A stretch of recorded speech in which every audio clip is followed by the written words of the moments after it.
Morning. Yes, it's supposed to be Motivational Monday, but early this morning, I came across an article, and I didn't want this to be just another item that I shared, that I clicked share on, and hoped that somebody came across it or read it and thought something about it. Suicide prevention is something that's been very dear to my heart for a long time. I happen to be even a survivor. And I wanted to take a few moments to pay respects to a 15-year-old young lady that we lost in California, I believe about just over a week ago. And I hope that I do not butcher her name because she deserves so much more than that. But her name was Joviani or Joe Smith. And she was a 15-year-old young lady that I read about in the New York Post yesterday. And her mother was a single mother. She was a caterer. And their family is suffering like so many families across the U.S. are suffering. So many families across the world are suffering. But this young lady, under the stress of everything, chose to hang herself. She took her own life yesterday. Some of you know a lot about me, some of you don't, but I do have 2 masters in psychology. I studied a lot on suicide. I volunteered a lot with the American Society for Suicide Prevention.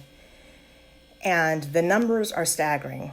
Just about 800,000 people from the last article I read are dying by suicide each year. And our current lockdown, our current situation is only going to further make that worse. Even the strongest of people that we know, the people that are mentally sound, that have what you would call good mental health practices, self-care practices, are struggling. And it seems that we're going to only see more of this. Joe wasn't the first. I think she's the second or third article that I've read. And when I read the first article, or when I posted the first article, I had one of my friends post that they just don't buy it. That somebody would be so stressed out by isolation, so stressed out by coronavirus that they would take their own life. And this virus is taking, I don't know how many lives. I've lost count. I know that New York's underwater, Arizona's growing, across the country it's growing.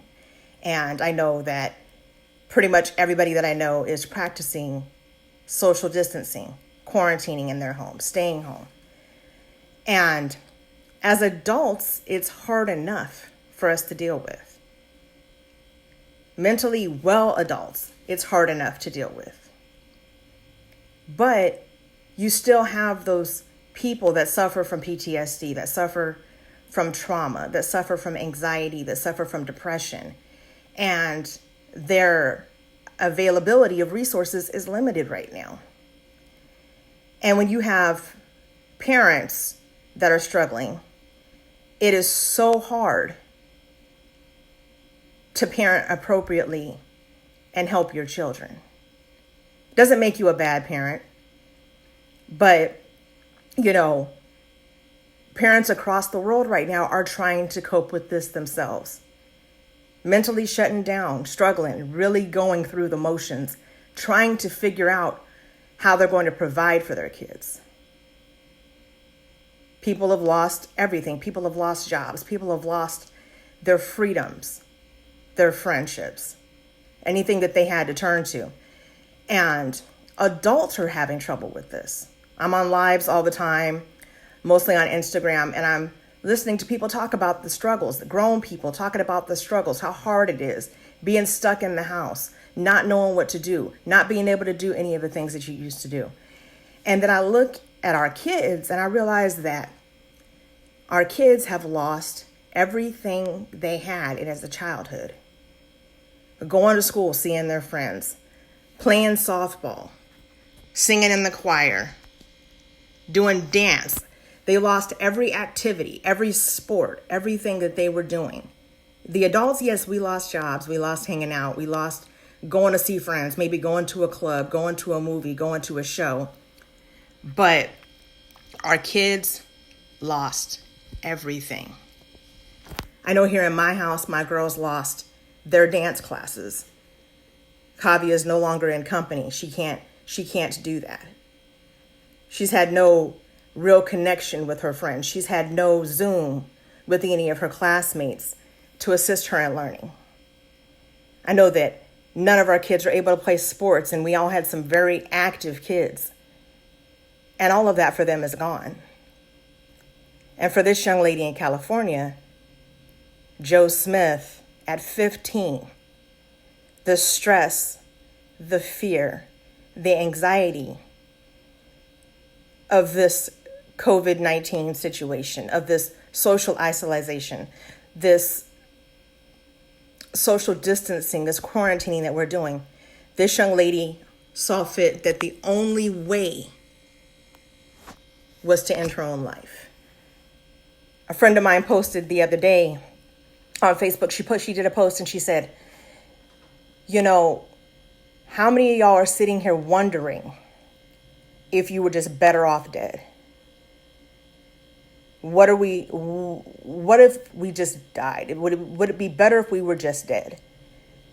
And there's a lot of people that are feeling that way right now because everything that was keeping them going, everything that was keeping them alive, motivated to get up the next day, to take the next step, is gone. For most people, they're struggling. And I don't know anybody that this is just like a walk in the park. It's no big deal. I see the jokes, the introverts, this is how we've been doing it for years. It's not that hard. Welcome to our world. But people are really hurting. Yeah, this disease is frightening. It's frightening. And the panic and the hysteria, and for parents wondering if we're going to be able to get enough food to last a week because you can only buy 2 packages of meat.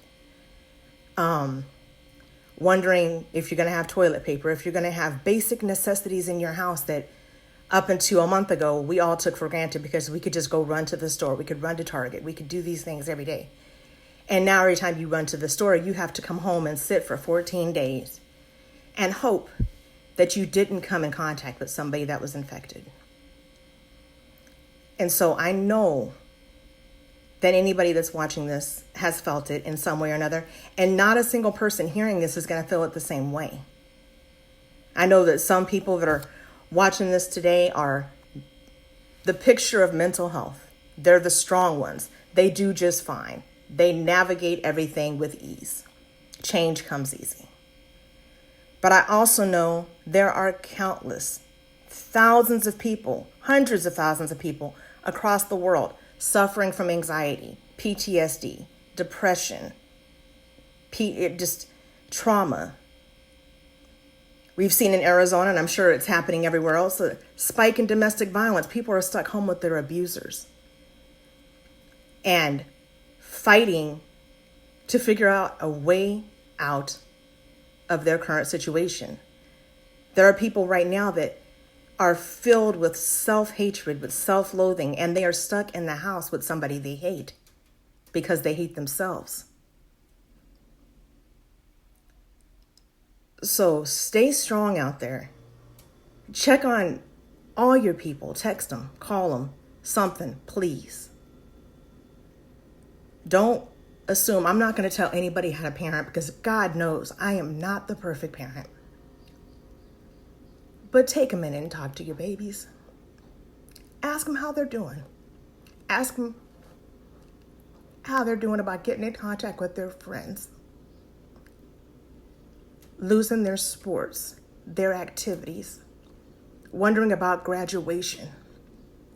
Talk to them. Talk to your husband, talk to your wife, talk to somebody. Because Jo Smith wasn't the first person we lost to suicide in this battle. We've lost, I don't even know how many, to the disease. But the mental health effects are going to be so much more far-reaching than that you could ever imagine. Talk to someone. I don't care who it is. And talk to your babies. Do temperature checks with your whole family about how they're feeling, how they're handling it. I thank all of you for just taking a moment to listen to me today because, I read that article and I had to say her name. Joviani Jo Smith, 15 years old, star softball athlete. And because of all the stress of the lockdown,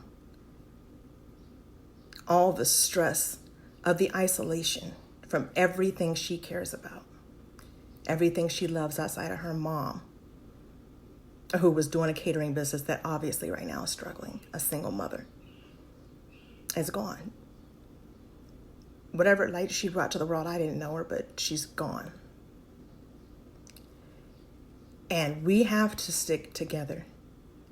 There's no need for anybody to pretend to be strong, to pretend that any of this is okay.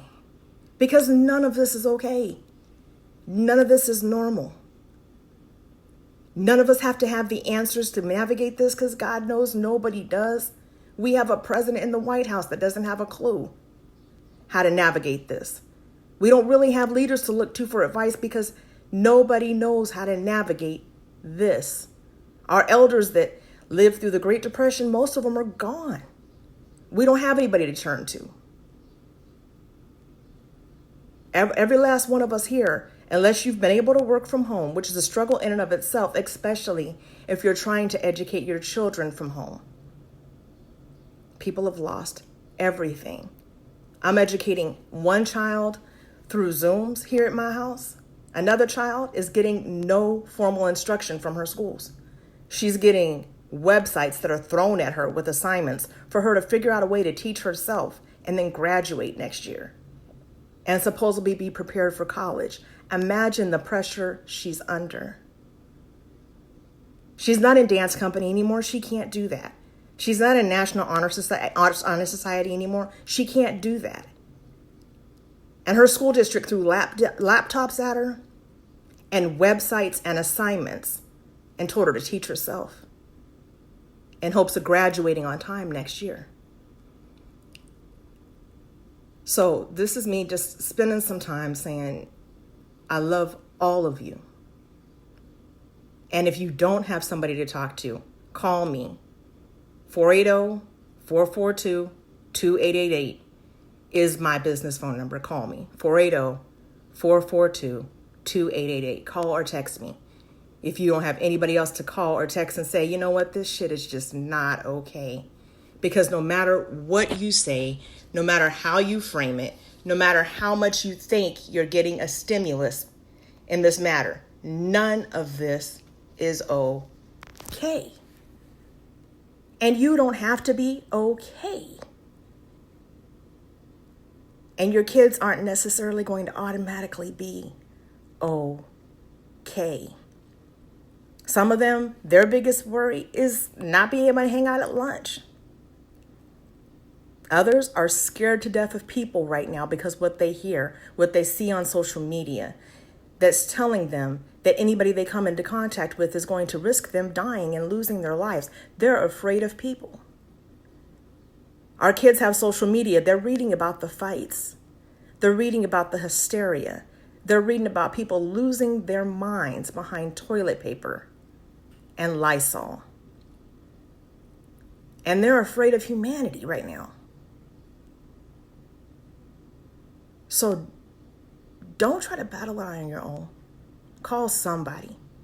I know the resources are slim pickings right now because most of them have been shut down in what we're going through.